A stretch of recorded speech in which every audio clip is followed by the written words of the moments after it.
Welcome to Digital Marketing ROI, the podcast that connects marketing to your business's revenue and covers everything you need to know to stay up to date in this crazy digital marketing world.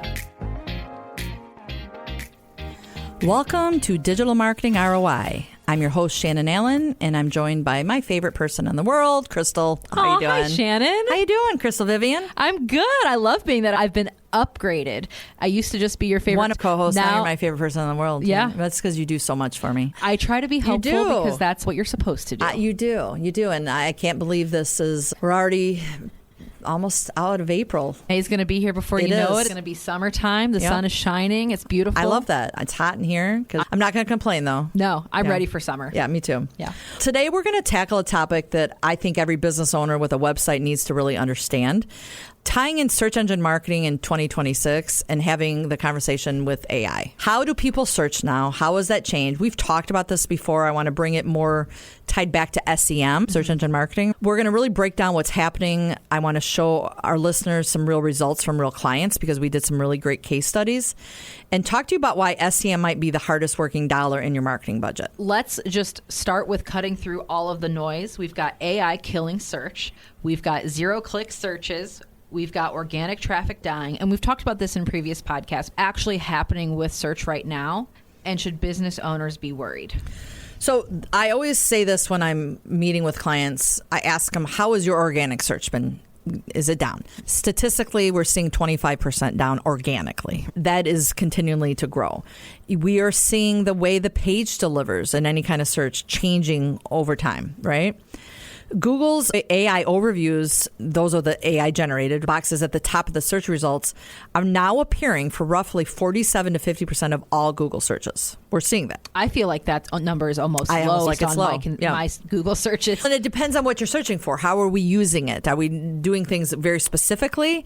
Google's getting better and better at that, yes. Right? We've seen organic click-through rates have dropped 42% overall since AI overviews expanded. That's a lot. That's a lot. I've been doing training with new hires, and we talk about SEO. I'm not saying SEO is dead, but it's not the SEO it was 2 years ago, 5 years ago. Like, it has changed so dramatically because it's more about the AI search, right? Yep. So before AI overviews, organic search traffic averaged around 1.7 billion clicks per quarter. By Q4 of 2025, nearly half of those clicks were gone. Wow. So what we call a zero-click search now make up 60%. And here's what I mean by zero-click.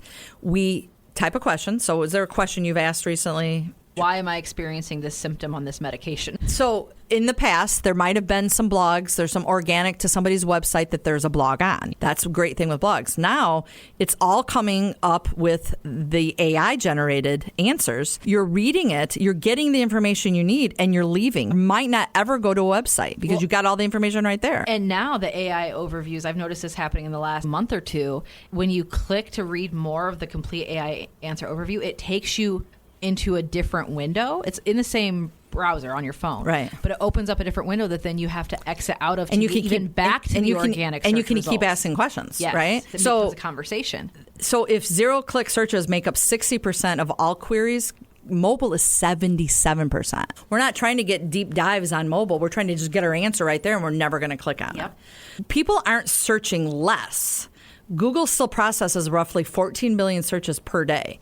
Now, I think it's becoming fragmented because we decide, do we search on Google? Do we search on Bing? Do we search on our Chat GPT app on our phone? We downloaded Claude? Gemini but you could have a Gemini separate app, right? You could have Grok, you could have all. So the clicks that do happen are higher intent, people who need something the AI can't provide. So that's where SEM rolls in here, right? But SEM is paid search. So how are these changes impacting paid search? And I know you've talked about always running Google and Bing.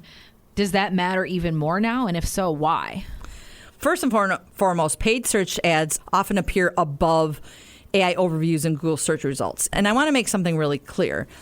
Paid is never going anywhere because Google can't lose their money. That's the bulk of their money. And so the way that a page is set up, Google is getting smarter at knowing somebody like you that's looking for medication symptoms needs an AI search. Yeah, there's nothing paid. There's no company that can solve. If I'm searching for very specifically that I want to see a 2026 Bennington pontoon. I want to see a Kubota zero-turn lawnmower. That's not an AI search. That is a paid search that you're going to see. And in some cases, it's Google Shopping. Yeah. So we're going to continue to see the game changers of this world. So some of the game changer stats I want to talk about is brands cited within AI overviews see 91% more paid clicks. So appearing in paid search and being referenced by AI creates a massive advantage. For years, we said that with organic and paid. You want to show up organically, but you also want to show up in paid. The user that's using SEM, they are in that zero moment of truth. They want the answer now. They're done researching. They want to get to the website, and this is the shortcut. We're very impatient people, right? We know that 95% of keywords triggering AI overviews have no paid ads present. So we want to go after the high intent people with SEM, right? We want to really make sure we focus in on that. Our difference is that most competitors only run Google ads. We run Google and Bing. And so your question about that, having both, why are we deciding, just like in branding, why are we deciding where our customers are? And as we start to talk more about SEM, we have to quit dictating the consumer journey. Yes, Google is huge and it's dominant. It's going to continue to evolve. Bing is going to continue to grow. And by the way, even if Bing is only making up 3% of an audience, why choose which one you want to be on? Be fluid, be on both. And that's an advantage that we have. I also think that a lot of times people think that they're using Google, but they're actually using Bing. And I'll use my husband as an example because he has a PC, the default browser, and the default search on that is Bing. And so he does most of his searches on Bing. And there's a few times where he'll type in google.com. Right. But it's not very clear that the search is not Google. It's not Google. And the younger generation they're living more in the AI world. And I want a takeaway on this is SEM isn't competing with AI. Organic is competing with AI. Yeah. SEM and AI, they complement each other, right? Just like a vehicle listing ad on a Google page complements an SEM ad. They're different. You can see your ad, your vehicle, but you also can get very specific details if you're going a little bit deeper. So I want to bring that up as this is a complement to each other. I'd like to talk a little bit about specific examples that we've seen with clients because we've been managing SEM campaigns for many clients for many years with great success. So can you talk a little bit more about some of those client examples that we have? I'm going to start with Center for Hospice. We handle their marketing. This is what I would say the do more with less story. We were tasked with cutting the budget for SEM specifically nearly in half because they really knew they needed to make sure that they were branding themselves. So we needed to shuffle some money without taking a big hit. And by the way, SEM is a very high lead generation, right? It's bringing clicks to the website, but sometimes you don't know what you don't know. And we needed to get that message across. So we went from a budget of $5,500 a month down to $3,000 a month. And performance actually got better because we had to be better on our game. We had to really optimize the campaign to make sure that we were not just being there for broad. We had to be very dynamic about how we do it. How they search is how we show up. And we had to have exact matches, right? So cost per click dropped 23%. So $6.14 per click down to $4.73. Keep in mind, national average for hospice keywords is anywhere from 5 on the low end to 8. 8 is really when you're getting specific. So the fact that 8 is specific and we're getting a $6 is a win for us, right? So we're beating the national average on a reduced budget right now. Our click-through rate, which we always shoot for anything over 2%, and we always blow it out of the water. Healthcare industry average is 4.8%. Ours was 9.22. Wow. And I always bring up click-through rate to make sure we understand that it's a mathematical equation, right? Mm-hmm. How many searches divided by how many clicks equals your click-through rate. But remember, in this case, we don't control the searches or the impressions, as we call them, the consumers. We had the same amount of people searching, but we had less budget to work for, but we actually grew. It made it stronger, which was quality. Quality over quantity, because we focused on the exactness of who we were looking for. Right? So in the end, our impressions still grew 34% year over year even with the budget cut, our impression share overall. Wow. 34%. So the secret is really we dialed into the keywords. We really dialed into that optimization to make sure that we weren't showing up for the things that people were just simply researching and they had more of an intent behind it. So again, SEM gets better over time with proper optimization, and you don't always need to spend more. You need to spend smarter. And that's what we did. Now, I can tell you there's very few people that work with us right now that are spending at their max, but we're very strategic about making sure we can do that. That's incredible. And that goes the importance of the optimizations. And when somebody says, I can just do Google Ads myself. You're not going to have time to do those optimizations and get those results. Exactly. That's incredible. So let me talk about another local business, a plumber. Okay. The story, I'd say a little more goes a long way. So every year we renew clients, and at the very least, we try to stay up with cost of living. So if you're running, let's say, $3,000 in an SEM campaign, we might say $250 to $500. Let's increase just to cover some of the costs that we're seeing rising cost per clicks because there's more competition than ever before. So our local plumber added just $300 a month to their SEM budget when they renewed. They don't meet with us a lot. They're busy people, but when we do meet, we meet quarterly as best as we can. But when we went in to talk about more of the year end, what we found that it doubled their leads because we added just a tiny bit of budget, right? Optimization happens. The more strategic we are, the better we can get with cost per click. But in this case, by adding a small budget, optimizing better, we are able to work with that cost per click, and it went from a $3.06 down to $1.70. Wow. So I can't take all the credit. No. But with $300, the click, we went from $1.70, and the click-through rate went from a 1.36% up to a 9.02%. Wow. By fine-tuning, tightening up, just with a little extra $300. And we really focused in on what's the number one thing you would think a plumber, the people are searching? Emergency plumbers. So we knew that, and we wanted to put the focus into that. It's also can be the most expensive keyword. It is. We wanted to dive into that. And so that's how we grew this. So when someone searches emergency plumber near me at 10 p.m., they have an urgent need. In this case, we were able to really dial that focus in because we put a little strategy behind it. So again, takeaway is a small strategic budget increase. Thinking about the optimization, we didn't take a huge leap, but we were able to unlock so many more, doubling of the leads by just being a little bit smarter. And the way we do that is we have a human on it. We're not just setting it and forgetting it. And that's the kind of stuff that I don't think business owners always think about. Having somebody who's physically looking at it on a regular basis, making those optimizations, looking to see if something is going wonky. That makes a huge difference. Let's talk about car dealers real quick because they're always asking about digital and there's some unique stuff going on. What is SEM doing in the auto space?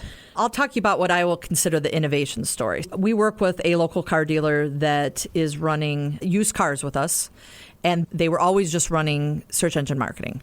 And it's a competitive market. So our budget was sitting at $8,000 a month in just straight SEM. And we decided in August of 2025 to layer in the vehicle listing ads because we saw so much value. But the thing is with vehicle listing and SEM is you don't want to do one or the other. You want to do them combined because they work off of each other. So what we decided to do is we shifted a little bit. I took $1,000 away from the $8,000 and added a $3,000 minimum because you really don't want to do under $3,000 for VLAs. So now we went actually from an $8,000 budget to a $10,000 budget. We actually had about the same flat of spend in 2024 versus 2025. We were looking at $91,000 versus $91,600. So it was almost flat, even though we only did that for those 5 months. But the big thing is we had 5.3% more clicks. Cost per click dropped 4.3%. And that's really hard to do because use stays very consistent, but we were able to drop that 4.3%, which is a great win. We found almost 25% more people searching. You got two different audiences. You got an upper funnel and you have the SEM, which is like lower funnel. But we also brought in 923 phone clicks than we hadn't had before. Wow. So that was huge for us. So in the end, by combining it, using almost the same amount of budget, we grew clicks.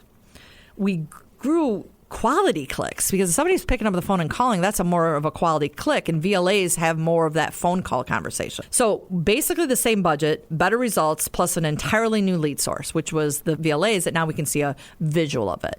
And for this local dealer, he's doing it better than any of his competition. And when you type in his brands, if there's 8 across the page, he's 5 or 6 of them. That's incredible. Yeah. So all of his inventory is listed there. Let's bring it back to the name of our podcast, ROI. With all of these case studies and everything happening right now with AI and search, how does a business owner know that their SEM investment is delivering a return? So the number one thread that everything we talked about was how did we drive cost per click down, right? We did that through optimization. Performance went up. And in most cases, the budget was the same or less. And so that's compounding that ROI right off the bat. So in any of those situations that I talked about, that's what we do a case study for, is to show ROI. And if we bring it back to general math, we are doing what we need to do with either the same amount of money or less money or a very slight increase. And so ROI for SEM is probably going to be any business owner's number one form of return on investment, because you see it, you feel it, and it's on your website. What happens at that point is up to you to turn them. So that's the biggest thing I would talk about, is really make sure you're getting money out of your SEM to make sure you can tie it back to how many units sold in a car, how many services calls did you get, how many times is the phone ringing, how many people came to your website, right? That's the ROI right across the board. And for all of our clients, the common threads were clicks going down. We continue to see click-through rates consistently 2 times or more. That combination of Google and Bing, small strategic budget adjustments and optimizations, those are the things that you really need to dial in on. That's the ROI right there. I think that's incredible. Yeah. I hope everybody took something away. Thank you. Thank you, Shannon. I've learned a lot, and I think that our audience definitely should have a much stronger understanding of SEM and what's going on with AI search right now. I would say don't sleep on SEM. The landscape continually changes, but SEM is your steady Eddie. Thanks, everybody, for listening to today's episode of Digital Marketing ROI. This is Shannon Allen, and we'll see you next time.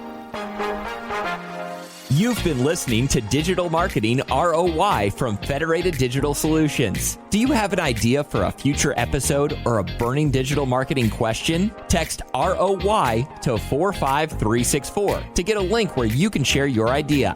Subscribe to get new episodes every other Thursday, plus Tip Tuesday insights every week.